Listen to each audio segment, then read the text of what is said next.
നമസ്കാരം. തൊടിയിലെ ചെടിയിലേക്ക് എല്ലാ പ്രേക്ഷകർക്കും സ്വാഗതം.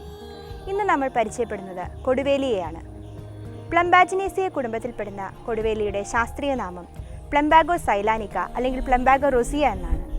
സംസ്കൃതത്തിൽ ഇതിനെ ചിത്രകം, വന്നി, അഗ്നി, വന്നിമൂലം, അഗ്നിശിഖ എന്നെല്ലാമാണ് വിശേഷിപ്പിക്കുന്നത്. ഇന്ത്യയിൽ ധാരാളമായി കണ്ടുവരുന്ന ഒരു സസ്യമാണിത്.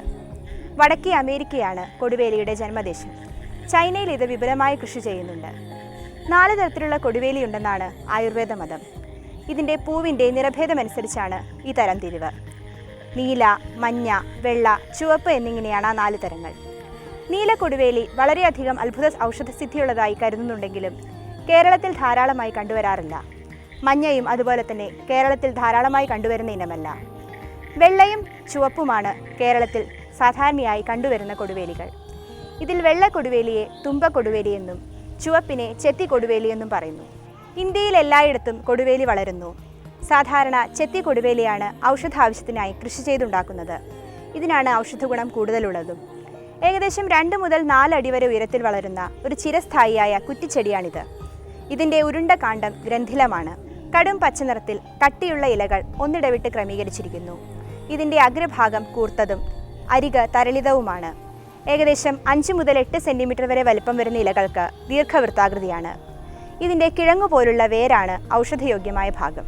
ശാഖാഗ്രങ്ങളിൽ ഒരടിയോളം നീളത്തിലുണ്ടാകുന്ന പുഷ്പമഞ്ജരിയിൽ കടും ചുവപ്പ് നിറത്തിലോ വെള്ള നിറത്തിലുള്ള പൂക്കൾ ഇരുവശത്തുമായി അകന്നകന്നുണ്ടാകുന്നു. 5 ദളങ്ങളും 5 കേസരങ്ങളുമാണ് പൂക്കൾക്ക്. ഇതിന് പ്രത്യേക ഗന്ധമില്ല. പൂവിന് ഞെട്ടുമില്ല. ഒറ്റ വിത്തുള്ള പുടകമാണ് ഇതിൻ്റെ ഫലം പച്ചയായിരിക്കുമ്പോൾ കടും പച്ച നിറവും പാകമായി കഴിഞ്ഞാൽ ചാരനിറവുമായിരിക്കും. ഇതിൻ്റെ വിത്ത് നട്ടും കമ്പ് നട്ടുമാണ് വംശവർധന നടത്തുന്നത്. ശതാവരി കിഴങ്ങിനോട് സാദൃശ്യമുള്ള ഇതിൻ്റെ കിഴങ്ങിന് പുറം ഭാഗത്ത് ചുവപ്പ് നിറവും ഉള്ളിൽ വെള്ള കലർന്ന നിറവുമാണ്. ഉൾഭാഗം മാംസളമാണ്. ഇതിൽ ധാരാളം നാരുകളും അടങ്ങിയിരിക്കുന്നു. ഇതിൻ്റെ വേരിൽ അടങ്ങിയിരിക്കുന്ന പ്ലംബാജിനാണ് പ്രധാന ഔഷധ ഘടകം. കൂടാതെ പനാക്യുലോൺ എന്നൊരു ഔഷധം ഇതിൻ്റെ ഉണങ്ങിയ വേരിൽ നിന്നും ഉണ്ടാക്കുന്നുണ്ട്. ഇത് പല രോഗങ്ങൾക്കുമുള്ള ഒരു ഒറ്റമൂലിയാണ്. എരിവും കയ്പുമാണ് കൊടുവേലിയുടെ രസം. ഇതിന് ഉഷ്ണ തീക്ഷ്ണ ഗുണങ്ങളാണ് ഉള്ളത്. അതുകൊണ്ട് തന്നെ വാതകഫദോഷങ്ങളെ ഇത് ശമിപ്പിക്കുന്നു. ഇത് ദീപനവും പാചനവുമായിട്ടുള്ളൊരു ദ്രവ്യമാണ്. പൊള്ളലുണ്ടാക്കുന്ന ഒരു ഔഷധമായതുകൊണ്ട് തന്നെ ഇത് ഗർഭിണികൾ ഉപയോഗിക്കാൻ പാടുള്ളതല്ല. ഇതിൻ്റെ കിഴങ്ങ് ശുദ്ധി ചെയ്തതിന് ശേഷമാണ് ഔഷധങ്ങളിൽ ചേർക്കുന്നത്. ശുദ്ധി ചെയ്യുന്നതിനായിട്ട് കിഴങ്ങ് 24 മണിക്കൂർ ചാണകവെള്ളത്തിൽ ഇട്ടുവെക്കുകയോ അല്ലെങ്കിൽ ചുണ്ണാമ്പ് വെള്ളത്തിൽ ഇട്ടുവെക്കുകയോ ചെയ്യാം.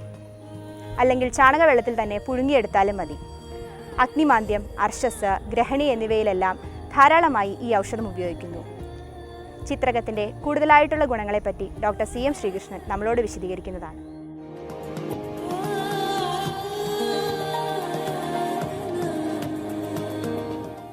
ഈ ചിത്രകം അല്ലെങ്കിൽ കൊടുവേലി അതിന് അഗ്നി എന്നൊരു പര്യായമുണ്ട്.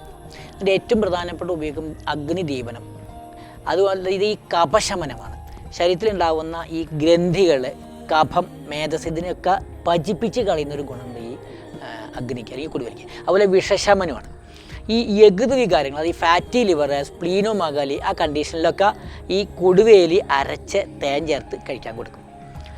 ഈ ഔഷധ യോഗത്തിൽ, അതായത് ഈ ഔഷധ പ്രയോഗമുണ്ട്, കർക്കിടകത്തിലൊക്കെ ഈ ഔഷധം കൊടുക്കുക എന്ന് പറയുന്നുണ്ട്. അതിലേറ്റവും ചേരുന്നൊരു ഔഷധമാണ് ഈ കൊടുവേലി.